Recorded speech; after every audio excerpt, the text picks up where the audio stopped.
Depuis l'espace, notre Terre apparaît comme un vaste monde dans lequel la vie a pu se développer. Aujourd'hui, sur la planète bleue, les océans et les continents sont peuplés par des millions d'espèces de plantes, d'animaux, de virus ou de bactéries, et par plus de 7 milliards d'êtres humains.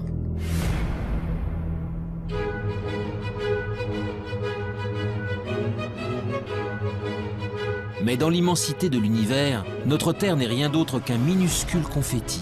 Loin, très loin de nous, se trouvent des milliards de galaxies, d'étoiles et de planètes. Alors, est-il possible que parmi ces mondes inconnus, situés à des années-lumière du nôtre, d'autres êtres vivants aient pu prospérer? La vie sur Terre serait-elle une exception, le fruit d'un hasard unique et singulier?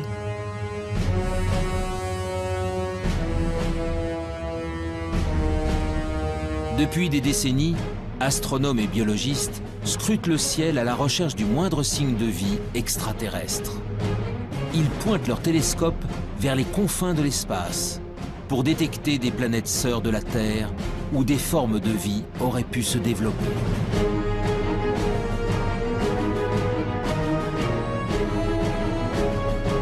Dans le monde entier, des hommes et des femmes tentent de résoudre enfin l'une des plus grandes énigmes de l'humanité. Sommes-nous seuls dans l'univers?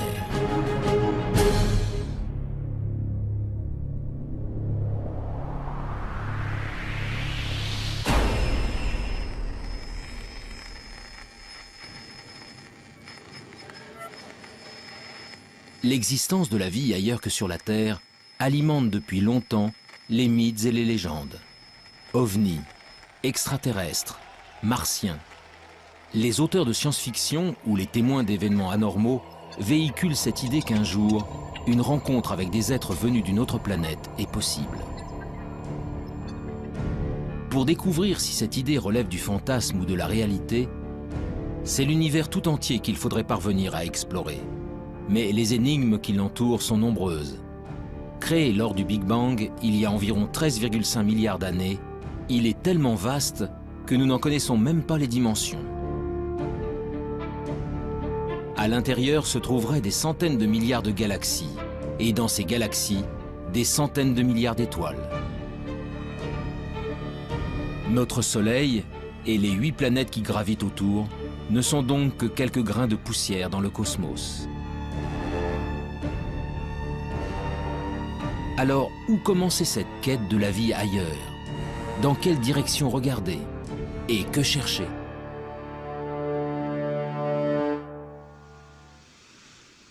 Il y a 50 ans, un ambitieux programme de recherche a tenté le premier de répondre à ces questions. Dans le nord de la Californie, au milieu des montagnes, des dizaines de paraboles pointent leurs antennes vers le ciel. Elles sont le cœur du programme SETI, pour Search for Extraterrestrial Intelligence. Depuis 1960, elles captent 7 jours sur 7 et 24 heures sur 24 les ondes radio en provenance de l'espace. L'objectif, détecter un signal venu d'ailleurs, envoyé par une autre civilisation. Dans l'univers, de nombreux objets célestes produisent des ondes radio. Pour déceler un éventuel message intelligent, les scientifiques tentent donc de capter ceux qui ne ressemblent à rien de connu. Une mission pour le moins ambitieuse, mais dont les chances de succès se révèlent très réduites.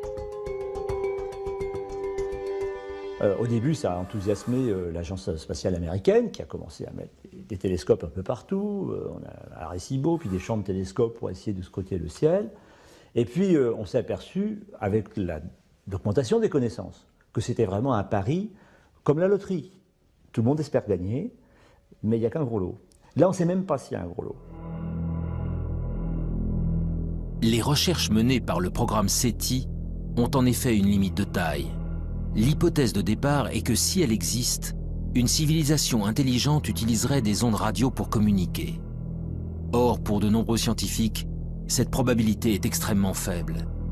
Et même si c'était le cas, les chances de percevoir de telles ondes émises à des milliers d'années-lumière de nous sont infimes. l'utilisation des ondes radio pour communiquer est quelque chose qui, sur Terre, a à peine un siècle, qui va peut-être durer encore un petit siècle, quelque chose comme ça. Après, on trouvera d'autres systèmes, ça sera câblé, etc. Donc, on n'émettra pas grand-chose autour de soi. Deuxièmement, la puissance d'émission est limitante, puisque, bon, même si on émet beaucoup sur Terre, la puissance émise et rayonnée autour est infinitésimale.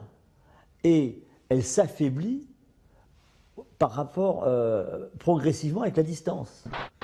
Ce qui fait que pour capter quelque chose, il faut d'abord qu'il y ait quelque chose qui soit émis. Personne, bien entendu, ne sait. Il faut que ce soit émis assez fort, au bon moment, parce qu'autrement on risque de passer à côté. Et il faut qu'on ait des instruments extrêmement sensibles pour être capable de détecter cette émission. Malgré ses limites, le pari du projet SETI fait aujourd'hui encore l'objet de nombreux espoirs. Mais tandis que certains attendent patiemment de recevoir un signal émis par une civilisation intelligente, d'autres spécialistes se sont engagés dans une quête bien différente. Celle de la vie sous toutes ses formes possibles. Sur Terre, elle revêt une multitude de formes, des êtres complexes dotés d'intelligence jusqu'aux végétaux et aux bactéries les plus primitives. Alors, si la vie est apparue ailleurs dans l'univers, à quoi pourrait-elle ressembler? Pour le savoir, il faut d'abord définir précisément ce qu'est le vivant, et surtout connaître en détail les ingrédients essentiels à son apparition. Mais on a beaucoup de mal à définir la vie. Et généralement, on ne sait pas définir de façon extrêmement stricte la vie. Je prends un exemple simple. Un grain de sable, c'est pas vivant, ça, tout le monde est à peu près d'accord pour le dire, comme un gros caillou. Bon. Nous, on est vivants, on est tous à peu près d'accord pour le dire. Un virus, on ne sait pas trop si c'est vivant ou pas. On ne sait pas où mettre la définition. Donc on a un problème de limite. Le principe de base de tout être vivant est sa capacité à se diviser, à croître et à transmettre de l'information à sa descendance pour évoluer. Pour chercher si la vie a pu se développer sur une autre planète, des chercheurs tentent de découvrir comment elle y est parvenue chez nous, sur la Terre. Leur objectif ? Remonter au premier temps de l'histoire de notre planète pour connaître les formes de vie les plus simples qui peuvent exister. Des formes de vie qui pourraient être à l'origine de toutes les autres.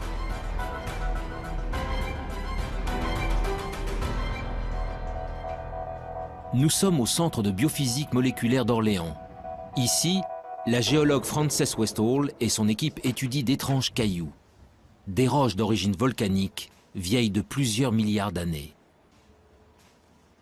Dans les deux roches qu'on a ici, il y a une roche qui vient d'Australie.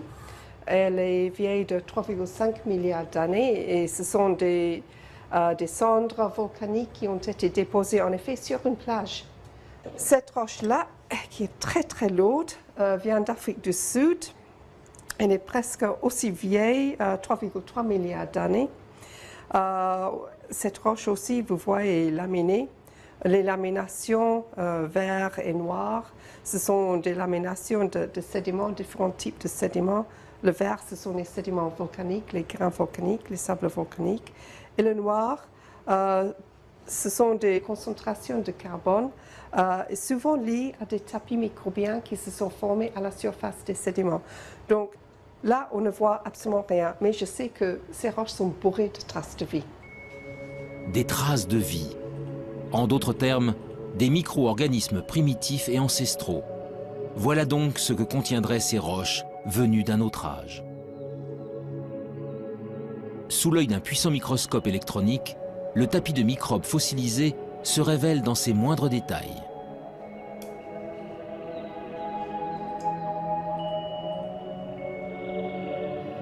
Oui, ici on voit tous les filaments qui ont formé la surface de ce tapis. Tous les filaments sont en orientation, comme ça. Comme si elles ont été entraînées dans un flux d'eau.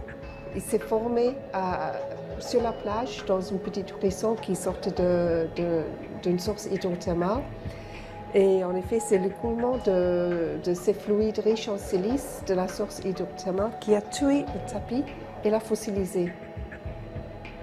C'est le plus vieux tapis microbien vraiment bien préservé en 3 dimensions. Il n'existe pas un autre exemplaire au monde pour le moment.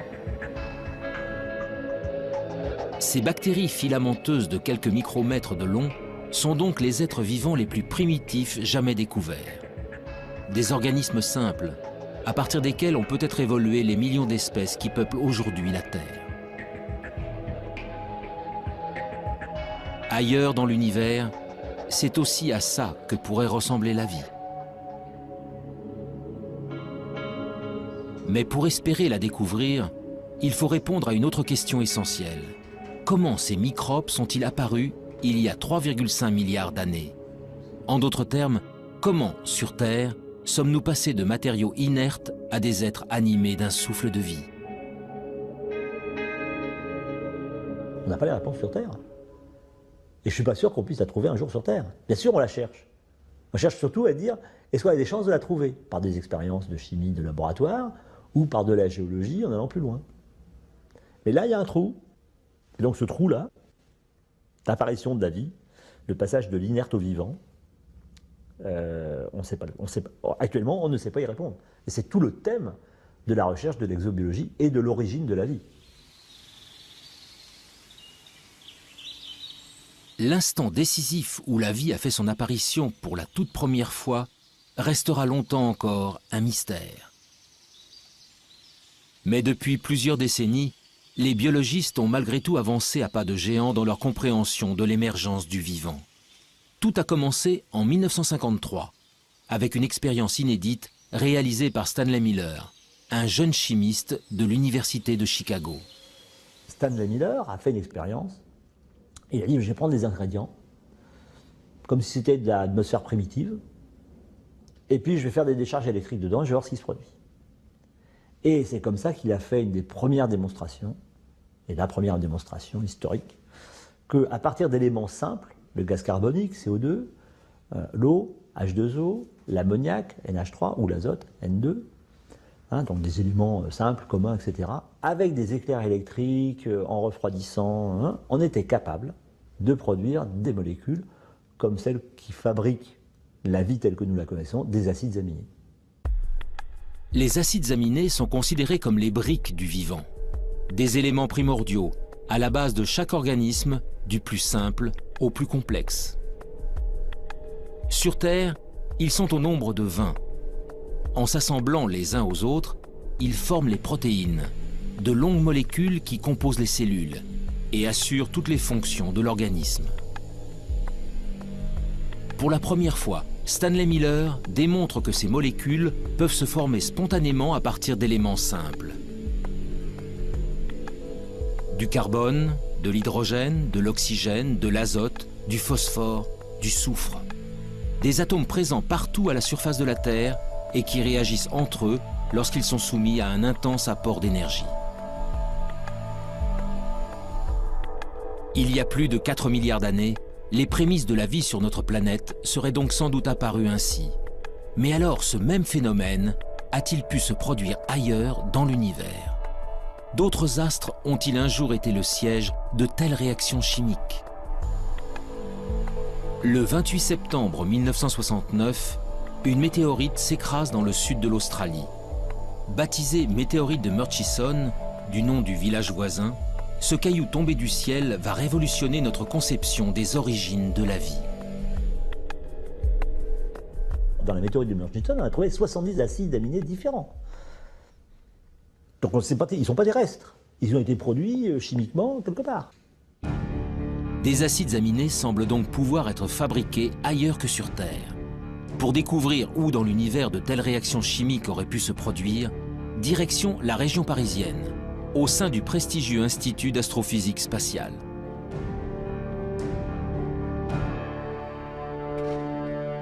Ici, Louis Dandecourt et son équipe s'intéressent depuis de longues années à des corps célestes bien particuliers, les comètes. En ce qui concerne les comètes, eh bien disons, ce sont au moment de la formation des planètes, tout ne s'est pas formé en planètes, il est resté énormément de micro-planètes qui ne se sont pas complètement formées, qui se sont agrégées. Donc tous les grains qui sont des grains souvent de matière minérale, des grains de sable à la limite, se sont recouverts d'eau sous forme de glace, bien entendu, hein, c'est pas de l'eau liquide, et ces objets, quand ils se rapprochent près du Soleil, la glace fond, elle pousse les poussières qui se sont agglomérées au départ, et c'est ces poussières qui font qu'on voit une très belle queue sur les comètes. Ces agrégats de roches venus du fond des âges, Louis d'Andecourt tente d'en reproduire la structure dans son laboratoire. Son objectif ? Savoir si, au cœur des astres glacés se cachent, comme sur certaines météorites, les briques essentielles à l'apparition de la vie. À l'intérieur de cette petite enceinte sous vide, le chercheur injecte un mélange de gaz identique à ceux présents sur les comètes. De la vapeur d'eau, du méthanol, de l'ammoniac, du monoxyde de carbone. Puis il fait descendre le thermomètre jusqu'à -196 degrés, soit précisément la température régnant dans le vide intersidéral, aux confins de notre système solaire. C'est ainsi qu'il reconstitue artificiellement de la glace cométaire.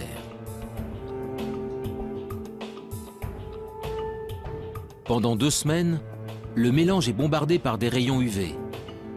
Un rayonnement puissant qui équivaut à l'intensité émise par la lumière des étoiles pendant 1 million d'années.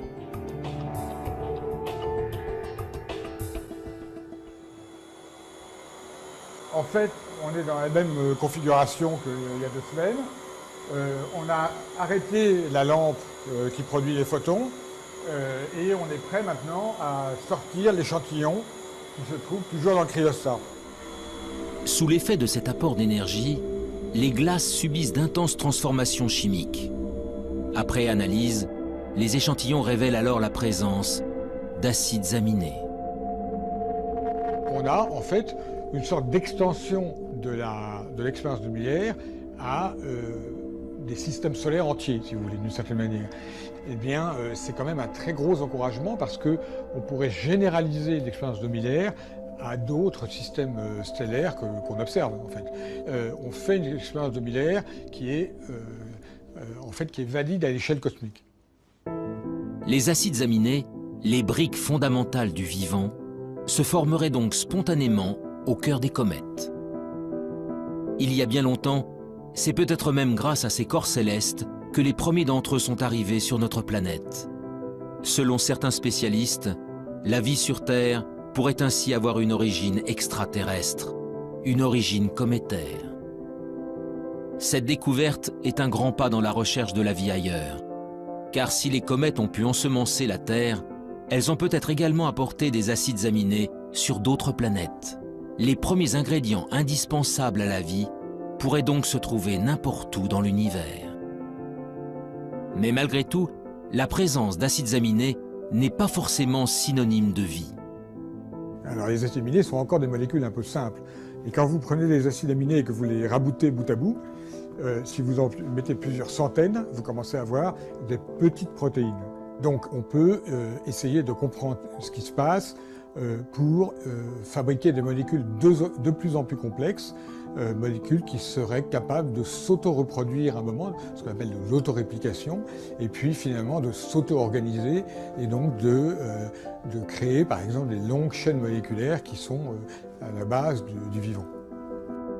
Pour évoluer vers la vie, les briques élémentaires doivent donc s'assembler, s'organiser et acquérir la capacité de se multiplier. Or, de telles réactions ne peuvent se produire que dans des conditions très précises.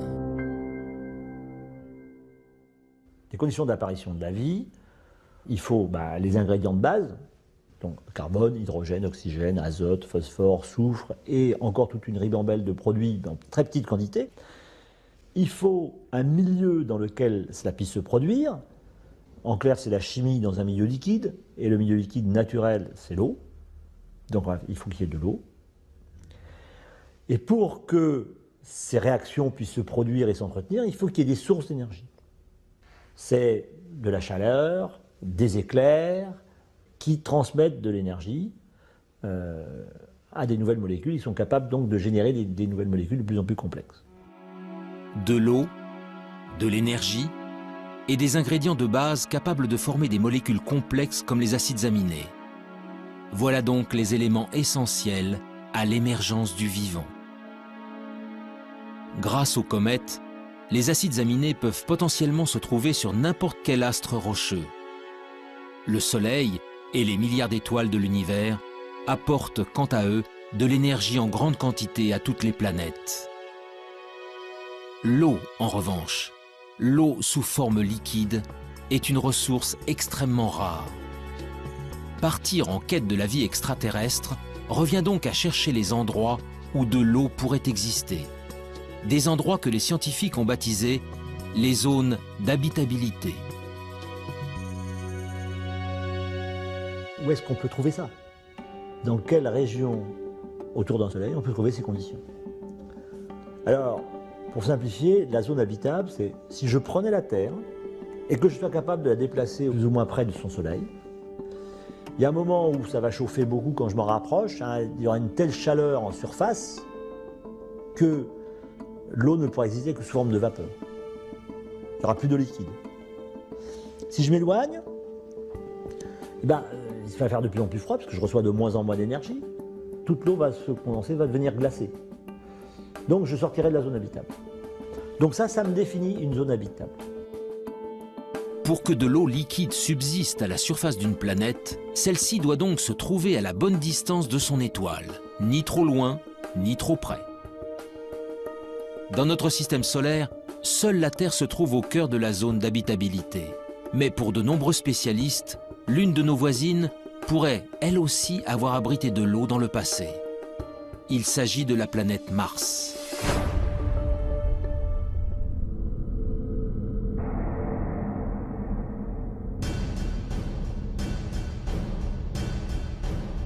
Aujourd'hui, Mars est un désert hostile et froid. À sa surface, une atmosphère toxique et un désert rouge battu par des vents violents. Mais en se rapprochant, les traces d'un passé bien différent se révèlent. Des fleuves asséchés, des canyons, des deltas. Autant d'indices démontrant qu'autrefois, l'eau coulait à flot sur la planète rouge. Mars est en réalité à l'extrême limite de la zone habitable de notre Soleil. Il y a plusieurs centaines de millions d'années, elle était ainsi recouverte d'un vaste océan.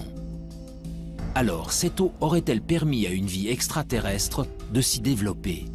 Et si oui, des organismes vivants ou fossilisés subsistent-ils encore quelque part? Depuis quelques décennies, la planète Mars fait l'objet de toutes les attentions. Américains, Russes, Européens y ont déjà envoyé près de 50 missions pour en percer les mystères. La dernière en date s'appelle Curiosity.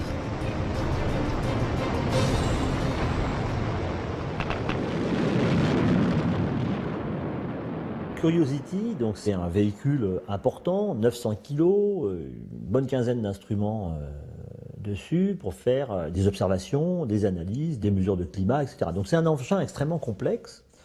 L'objectif premier de Curiosity, c'est de déterminer les conditions qui ont pu exister lorsque le cratère dans lequel il est tombé a été formé, et depuis qu'il a été formé. Donc c'est un peu déterminer les conditions d'habitabilité. Est-ce que la planète a connu une période humide? Est-ce qu'elle a duré assez longtemps? Et qu'est-ce que ça a produit au niveau de la géologie?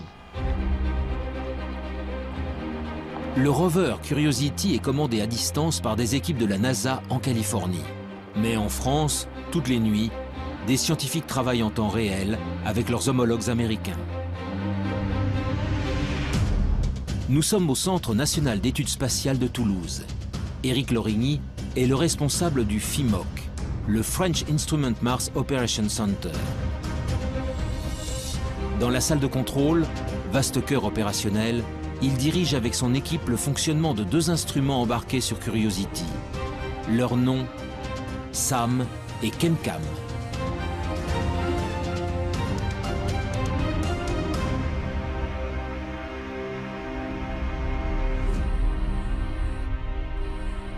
L'instrument ChemCam est un instrument qui envoie un laser sur des roches Donc il envoie la puissance d'une centrale nucléaire sur 1 cm². Donc ça crée une explosion momentanée, mais très petite, sur la roche. Ça la met en fusion et la lumière émise par cette roche en fusion est analysée ensuite par des spectromètres qui permettent de savoir exactement la nature de la roche.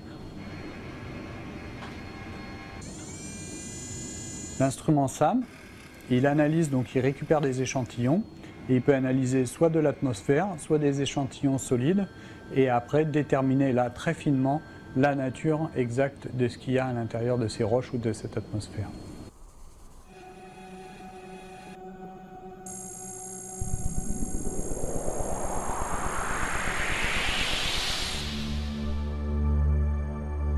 Avec ses mini-laboratoires embarqués, Curiosity est parti en quête de signatures de la vie.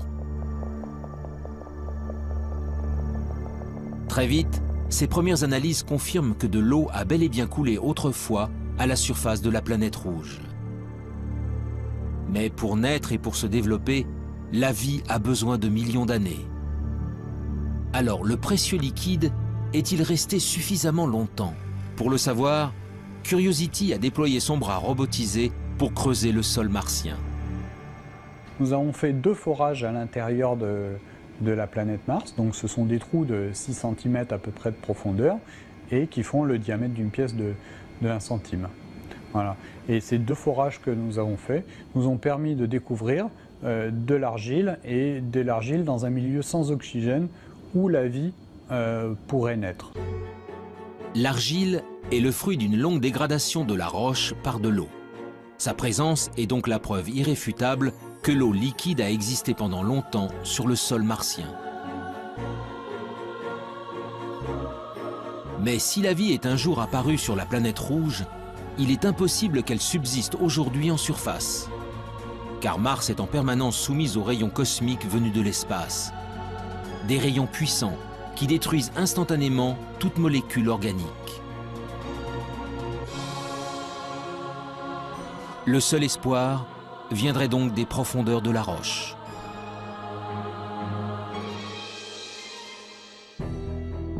Le 8 février 2013, à quelques centimètres sous la surface, Curiosity a mis en évidence la présence d'un monde plus hospitalier. Des roches gris-vert, non oxydées, bien à l'abri des rayonnements nocifs. Pour l'heure, le rover n'y a décelé aucune trace de vie, ni même d'acides aminés. Mais ces premiers indices ont encouragé les scientifiques à poursuivre leur quête. Bientôt, un nouveau robot encore plus performant prendra la relève de Curiosity. Son nom, ExoMars. Développé par l'Agence spatiale européenne, son lancement en direction de Mars est prévu pour 2018. Mais cela fait déjà 10 ans que les chercheurs du Centre d'études spatiales de Toulouse travaillent à la fabrication de ce rover à la pointe de la technologie. Le planétologue Pierre-William Bousquet est à la tête des opérations.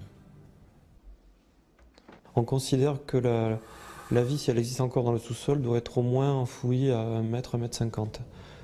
Donc Curiosity, sa foreuse ne permet pas d'aller aussi profondément. Et de ce point de vue-là, il faudra attendre la mission ExoMars, qui est équipée d'une foreuse qui sera capable de creuser jusqu'à 2 mètres de profondeur pour trouver des formes de vie fossiles qui seraient mieux conservées et éventuellement trouver des formes de vie au présent s'il en existe encore. Cette foreuse permettra à ExoMars d'effectuer des prélèvements réguliers à une profondeur jamais atteinte. Grâce à une batterie d'instruments embarqués, il analysera ensuite les échantillons, en quête du moindre indice de vie actuelle ou fossilisée. En attendant que la planète rouge ne livre tous ses secrets, la recherche de la vie extraterrestre continue ailleurs dans le système solaire.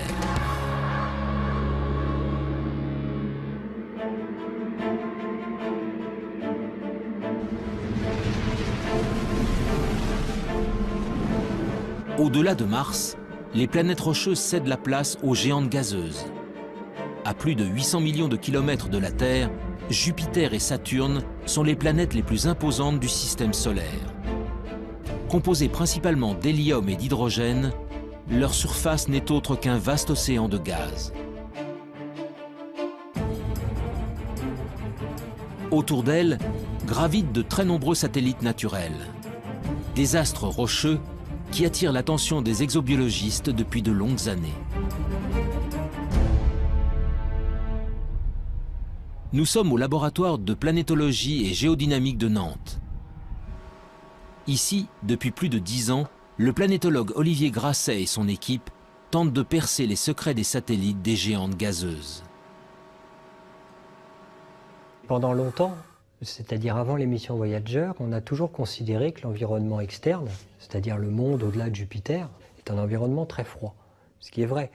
Et très froid, c'est vraiment très froid, c'est-à-dire qu'à Jupiter, il fait à peu près moins 120 degrés Celsius, et au niveau de Saturne, on est plutôt aux alentours de moins 150, presque jusqu'à moins 180, enfin bon, ça commence à être vraiment très très froid.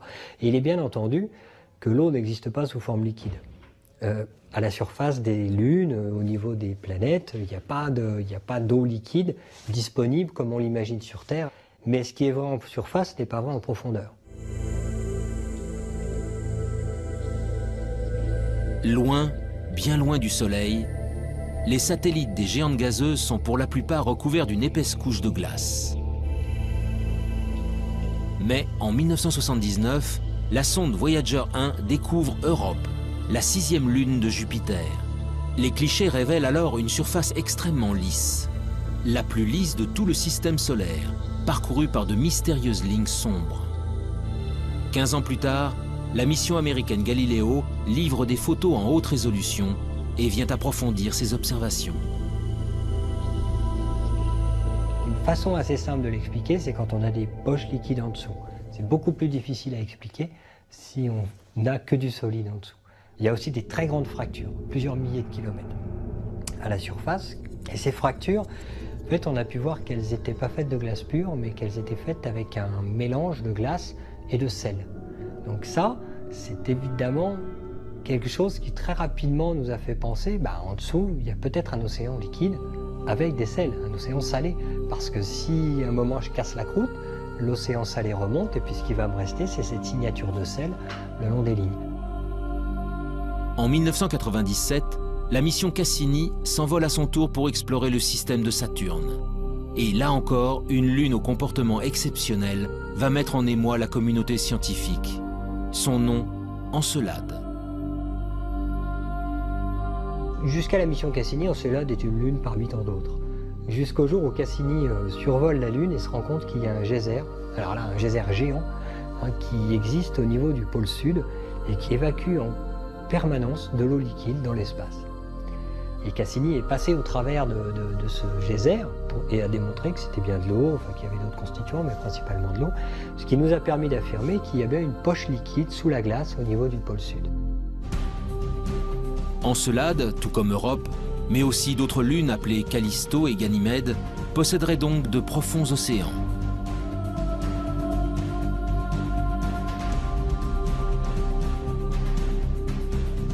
Mais cette eau est enfouie sous des kilomètres de glace dans l'obscurité la plus totale. Dès lors, peut-elle malgré tout héberger des êtres vivants? Sans aucun apport de lumière, la vie est-elle capable de subsister? En parallèle à l'exploration spatiale, on a poursuivi avec des moyens nouveaux l'exploration de la Terre, d'autres disciplines scientifiques. Et ils ont découvert qu'il y avait des organismes, des micro-organismes essentiellement, mais même des organismes supérieurs, qui vivaient dans des conditions tout à fait particulières. Et ils ont appelé ça des extrémophiles. Donc ça voulait dire que la vie aurait pu exister et se développer sur ces corps célestes dans des conditions beaucoup plus larges que les conditions physiques qu'on connaissait au départ sur la Terre. Pour les spécialistes, ces organismes ultra-résistants seraient donc capables de survivre dans les océans enfouis des satellites glacés. Mais pour que de telles formes de vie apparaissent, un autre élément se révèle essentiel. Cette eau liquide doit être en contact avec des roches, de la matière minérale, susceptible d'apporter les molécules de base à la chimie du vivant. Une nouvelle question s'est alors posée aux scientifiques. Ces océans profonds reposent-ils bel et bien sur un fond rocheux? Après de nombreux calculs, la réponse est apparue. Pour Ganymède et Callisto, cela est impossible. En fait, ces lunes sont vraiment très grosses. Et l'hydrosphère, c'est-à-dire la glace plus l'eau liquide, c'est jusqu'à 700 km d'épaisseur avant de trouver les roches. Et donc en fait, les océans dont on parle, qui sont sous la glace, ne sont pas sous toute la glace, ils sont juste sous la glace de surface. Mais ils ne sont pas non plus en contact avec les roches. Ils sont perchés, ils sont en sandwich en fait, entre de la glace au-dessus et de la glace en dessous. Europe et Encelade, en revanche, sont des astres beaucoup plus petits. Leurs caractéristiques se révèlent ainsi beaucoup plus intéressantes. Quand je m'enfonce, je vais traverser de l'eau sur 100 km à peu près. Puis je vais trouver des roches sur, on ne sait pas exactement, mais 800 km, 900 km.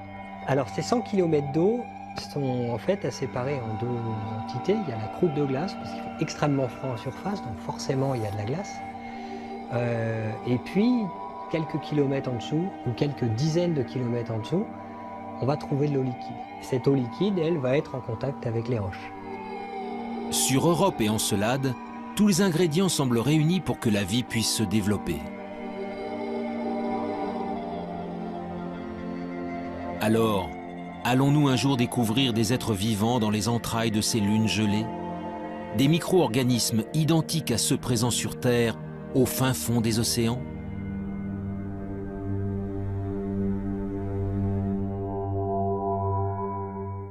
Alors les exobiologistes, il y en a déjà qui sont prêts à aller creuser un trou et à lancer la pêche à la ligne ou au filet pour ramasser une sirène. Hein. Ça, bon. Mais bon, on ne va pas lancer tout de suite le pêcheur. Hein. Pour deux raisons. La première, c'est qu'on va confirmer l'océan, on va essayer de le caractériser. Et puis, le trou, il faut quand même percer profond parce qu'on ne sait pas s'il y a entre 5, 10, 18, 20, 100 km d'épaisseur de glace. Sur Terre, l'épaisseur de glace la plus grosse qu'on connaisse, c'est 3 km au pôle sud. Bon, donc 100 km de glace, même 10 km de glace, ça fait beaucoup à trouver quand même. Puis dessous, il y a un petit océan qui fait 10, 20, 100, 1000 km de profondeur. Et c'est pas facile d'y aller. Donc avant d'aller analyser sous de la glace, on a le temps. D'autres missions d'observation seront lancées dans les prochaines décennies pour mieux connaître les satellites de Jupiter et de Saturne. Ce n'est qu'après que l'homme ira y creuser pour découvrir enfin si nous sommes vraiment seuls dans le système solaire.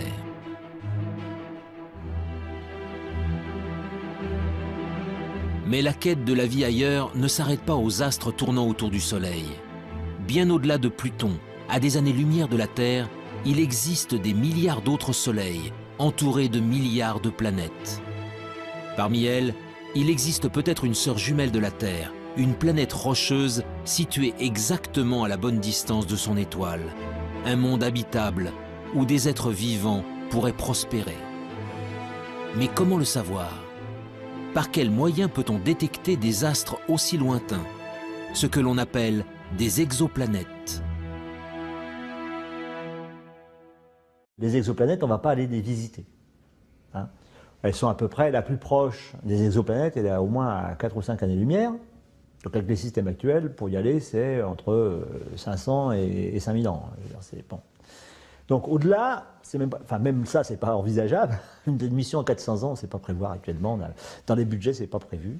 Donc on n'arrive pas à le faire. Donc on ne pourra que les observer.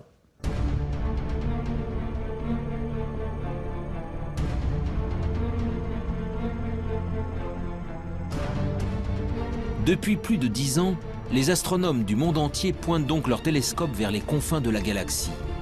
La traque des exoplanètes est aujourd'hui l'un des domaines majeurs de l'exobiologie.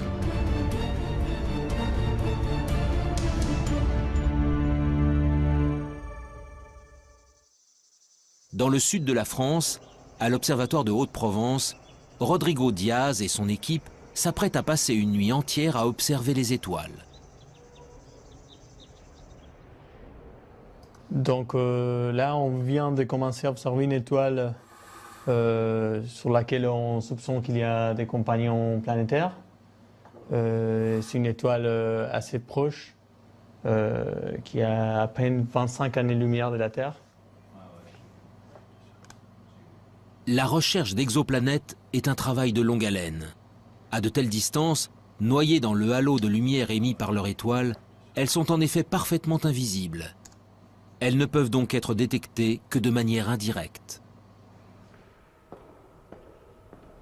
Avec leur télescope, les scientifiques tentent en fait de percevoir les infimes oscillations d'une étoile générées par la présence d'une planète en orbite. Entonces, la présence d'un objet en orbite La présence d'une planète en orbite provoque un mouvement de l'étoile. Et c'est ce mouvement que nous essayons de détecter avec ces instruments. Cela nous permet de prouver la présence d'une planète en orbite. Mais voir une étoile bouger à des millions de kilomètres de la Terre n'est pas chose facile. Pour y parvenir, les chercheurs utilisent une méthode bien particulière, baptisée technique des vitesses radiales. On utilise un effet physique connu qui s'appelle l'effet Doppler. C'est ce qu'on peut entendre quand une automobile ou les sirènes d'une ambulance passent devant nous. Avec la vitesse, la fréquence du son émis change. Avec la lumière, il se passe exactement la même chose.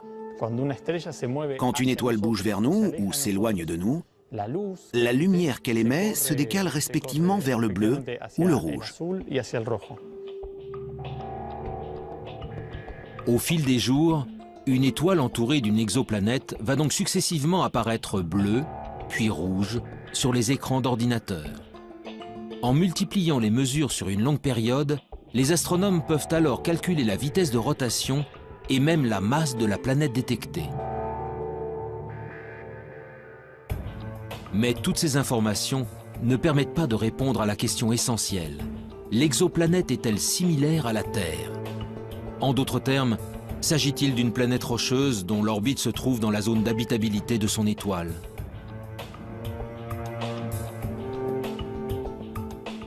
Pour le savoir, il faut recourir à une autre méthode d'observation et s'extraire de l'atmosphère terrestre qui trouble la vision. En 2006, l'Agence spatiale européenne a ainsi lancé un nouveau satellite. Son nom, COROT. Quelques années plus tard, il fut suivi par un autre appareil mis au point par la NASA et baptisé Kepler. Ces deux engins à la pointe de la technologie sont de véritables chasseurs d'exoplanètes. Les yeux rivés vers l'espace, ils scrutent simultanément des dizaines de milliers d'étoiles. Leur objectif, détecter la survenue de mini-éclipses.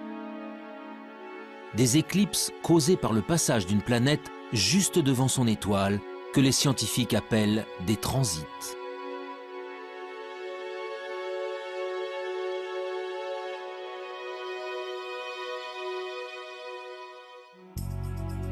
En combinant les données obtenues par les satellites à celles recueillies depuis le sol, les scientifiques peuvent alors mieux connaître la nature des planètes détectées.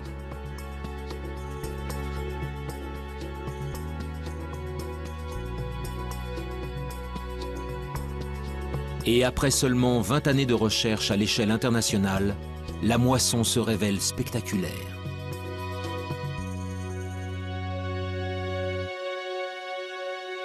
Donc actuellement, on a détecté, alors ça change tous les jours, mais on est à 888 planètes extrasolaires.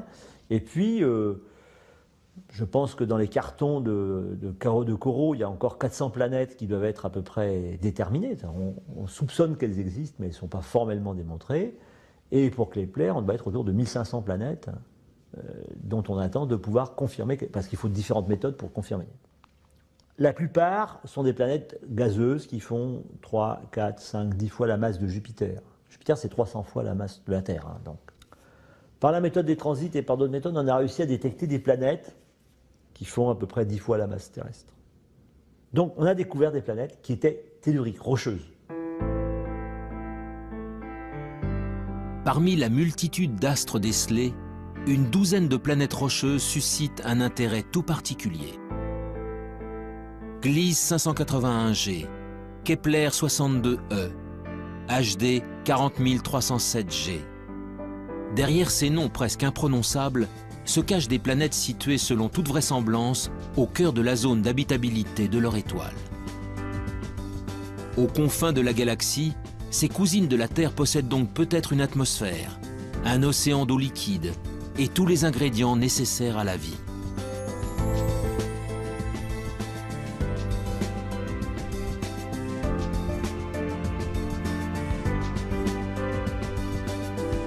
Mais dans sa quête d'autres mondes, l'homme se trouve sans cesse confronté à l'immensité de l'espace.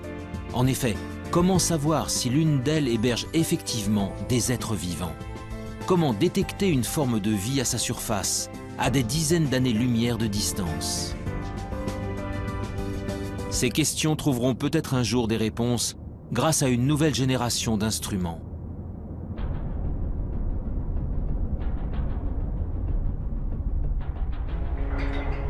Depuis plusieurs années, l'Agence spatiale européenne s'est lancée dans la construction d'un télescope hors du commun. Son nom, l'EELT, pour European Extremely Large Telescope.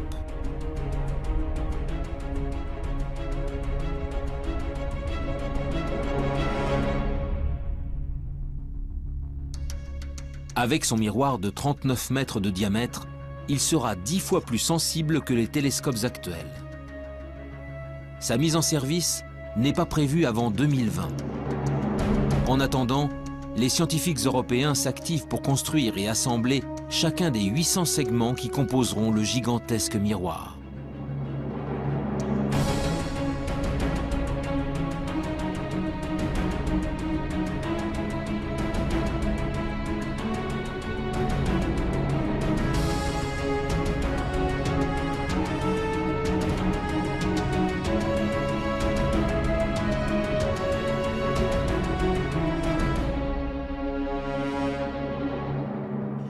À Marseille, Jean-Gabriel Cuby est le responsable scientifique des opérations pour la partie française. Ce que l'on vise avec l'ELT, c'est réellement de faire une image directe de la planète et donc de la séparer de son étoile. Bien évidemment, l'étoile autour de laquelle la planète gravite est des millions ou des milliards de fois plus lumineuse que la planète. Et donc, la difficulté de la technique consiste à isoler le mieux possible la lumière qui vient de l'étoile de manière à pouvoir distinguer la planète. Donc c'est ce qu'on appelle l'imagerie directe. La quête ultime est d'arriver un jour à réaliser des images de planètes relativement semblables à la Terre, en tout cas de même taille, et on espère également pouvoir donc caractériser les atmosphères de ces planètes. Dans sa chasse aux planètes sœurs de la Terre, l'EELT sera appuyé par un autre projet tout aussi ambitieux, le James Webb Space Telescope, développé par la NASA. Lui ne scrutera pas le ciel depuis le sol, mais depuis les confins du système solaire, à 1,5 million de kilomètres de la Terre.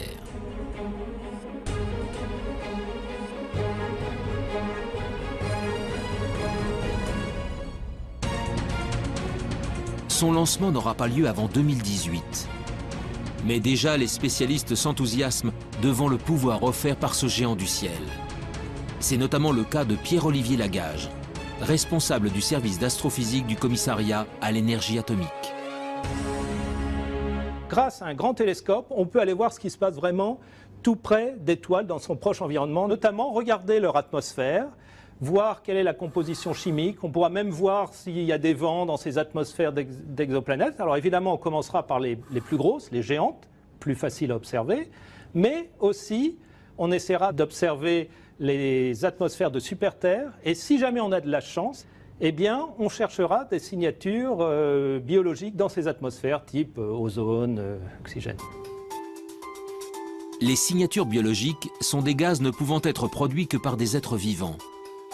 L'ozone et l'oxygène, par exemple, appartiennent à cette catégorie. Si un jour le James Webb Space Telescope ou l'EELT parviennent à en détecter, si leurs observations sont confirmées et irréfutables, alors nous pourrons enfin dire que nous ne sommes pas seuls dans l'univers.